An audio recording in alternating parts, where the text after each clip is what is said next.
So Seconds Out, delighted to be joined by Frank Warren, Hall of Fame promoter, and the first UK promoter to bring boxing back, of course, starting this Friday. How important was it to you to be the first? For me, it's not about being the first. It's getting the work, getting it done. And for me, it's more important that boxing's back.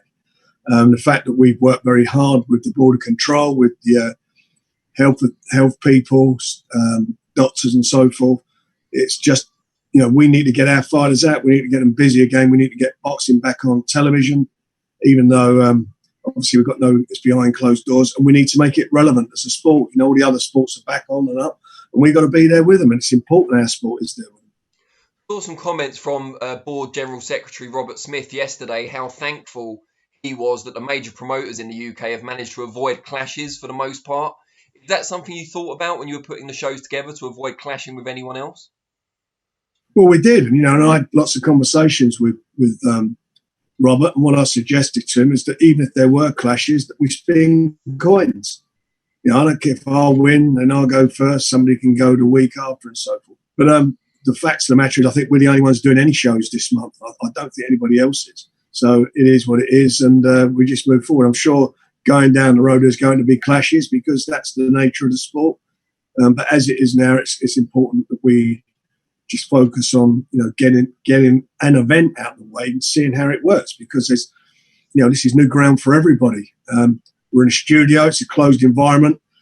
Boxers won't have the fans behind it. There'll be no home boxers. Both the fighters will be basically away guys. It's going to be interesting to see how they'll respond to it. Give us an idea of how the fight week process works. We saw some of the boxers getting their swab tests yesterday. Will they now all stay in quarantine in the same hotel until fight night? How does that all work? Well, they've had their test. They will then go into a hotel. They'll have further tests. They'll be monitored. They won't be allowed to mix with other people. It's a closed environment, and they've got to stay that way. We've seen in the States, I think, a couple of shows, or Bob Aaron put on top ranked shows. They had some problems. One fighter, I think, went to the casino.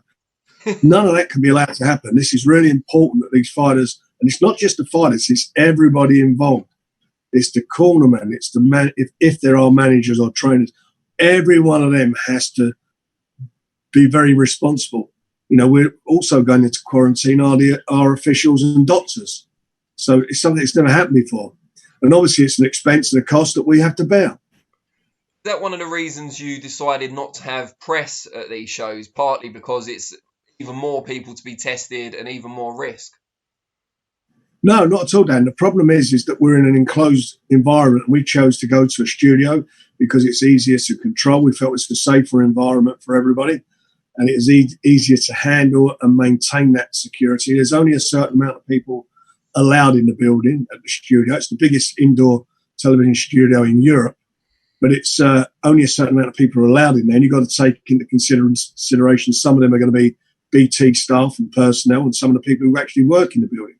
So we can only have a certain amount of people in there as far as BT's health and safety is concerned and their insurance, and that's what it is. So, I'm at the moment, it's whether I'm even going to get there, because we've got to have people who are key people to be there, who can actually be working properly on the night. So that's where we are at the moment. I've had everybody saying to me they want to go, their friends want to go and see the fighters. None of that's going to happen. Don't embarrass me and don't embarrass yourselves by asking these things. It's only the participants and the immediate people who work with them. With the Matchroom Fight Camp shows, they did a big thing of announcing all the cards in one go with all the fights listed. I'm not sure if all of them will hold up. As you said, Top Rank have had problems themselves. Was one of the reasons you guys didn't do that because you've gone earlier, so you didn't have as much time to clarify every single fight? Well, it's a bit of both of that. I mean, one of the fights was going to be Anthony Kakashi and Leon Woodstock. So that was going to be, which is a good fight. Unfortunately, he's had a couple of teeth taken out, so he's had to stop training and so forth. So thankfully, we didn't actually announce dates for him, but we are announcing all our dates. So I hope by the end of this week or over the weekend, we'll announce our full dates. They're all done now, and we just wait for some contracts to come back. And once they're back, we can announce them. But we're ready to go. We've got regular shows coming up. and we hopefully they'll go well. Then we'll get into our second tranche of shows that will start from September onwards. And is it right, we saw some stuff back and forth on Twitter, is it right the Umar Sadiq challenge to Leonie Richards might be pushed back a little bit? It's pushed back because Leonie Richards, we was unaware of this. His wife, or his girlfriend, or his partner, has had a baby, so he's out of action. So that's pushed back. Yeah. Can you give us any hints into who might fill those gaps with obviously Kakachi and Richards unavailable? No, I think we're going to surprise you with a few things, but it's we've got to get them over the line, and I don't want to be saying things that are not going to happen. It's it's difficult enough as it is now, Dan. It's not being evasive, but we need to get all our stuff nailed down before we answer that question. How receptive have the boxers been, by and large, to competing behind closed doors? I know I've seen tweets from certain boxers, not necessarily in your stable, saying, no, I'll wait till the crowd's back. Some have got the luxury to wait and see, some haven't. What has your experience been? Well, obviously, they're fighting men, and they're frustrated, like we all are. They all want to get in the ring and fight.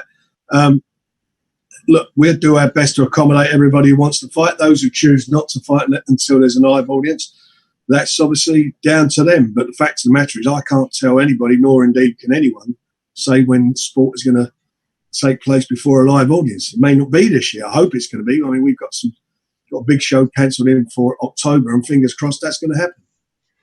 Talking of big shows that you had a hand in, Josh Taylor's mandatory defence against Apine and Kongsong, any idea when that might be rescheduled for? I think that's going to be rescheduled for the autumn. So again, waiting for the date and seeing what we're going to do with that. And is Fury Wilder 3, I think a lot of people are interested about this. Is that still likely to happen this year, just before Christmas maybe? Well, that's the intention, is to get it on as soon as possible. A date has been mentioned for Vegas, I think, in December. Obviously, Tyson wants to get in the ring before then, as we all want to see him in the ring before then. But again, it all depends on whether there's going to be a live audience there or not. And you guided Billy Joe Saunders for a long time in his career. For most of that time, he was chasing the likes of Triple G and Canelo Alvarez. What did you make of his decision in the last couple of weeks to walk away, at least for now, from the Canelo Alvarez fight, having pursued it for so long?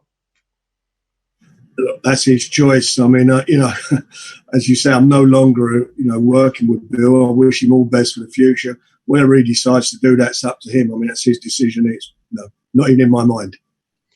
We're talking of other guys that you don't currently work with. News broke this morning that Dillion Whyte has split from his longtime trainer, Mark Tibbs, and the rest of his team as well, Richard Riakporhe and John Harding Jr., moving on, ostensibly for logistical reasons, although it does appear to be a permanent split. What do you make of that?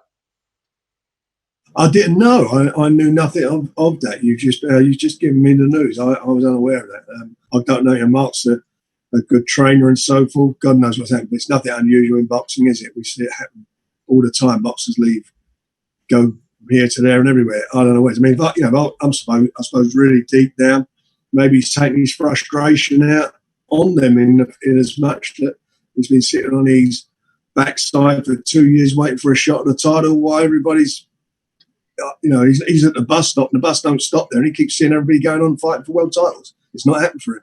But they're choices. You make choices. He made a choice. Has he had the opportunity to sit down and talk with you about potentially pursuing a different path? Who? Dillian? Yeah. It's an open door. Yeah, he hasn't even got a knock on it. It's open. We tried to get him. We tried to do something a while ago. But he chose to stay at Matchroom, and since he stayed there, I mean, he's still not had his world title fight, despite the fact he was number one in two organisations at the time. I think it was the WBO. He was number one, and he was number one in the BC. And we all know what happened regarding the BC. But while he's number one in the WBO, that should have been an easy fight to make with him and AJ. They were both promoted by the same promoter. And it didn't happen. So, if I was him, I'd be scratching my head and asking why. Mind you, if he keeps scratching his head, wondering why he's not had a world title fight, he'd be down to the bone there on it. If he was with you, would you be comfortable putting him in with Tyson before Tyson against Joshua? Look, if he'd come with us, and Tyson at the moment has an obligation. His obligation is to fight Wilder. After that, we'll see what happens. it is what it is. I mean, it's there. But one thing's for sure, Tyson signed with me, and within 6 months of signing with me, he fought for the world title. When Tyson signed with me the first time, within 6 months, he fought Klitschko for the world title. We got him into that number one position, and the fight happened. We forced that fight to happen. The problem, I guess, and it's a nice problem to have, if Dillion Whyte did come over to you, you then have him, Bois, Joyce, Tyson, people coming up as well, likes of David Adelaide. You'd be very kind of heavyweight heavy, if you like. Is that kind of a nice problem to have?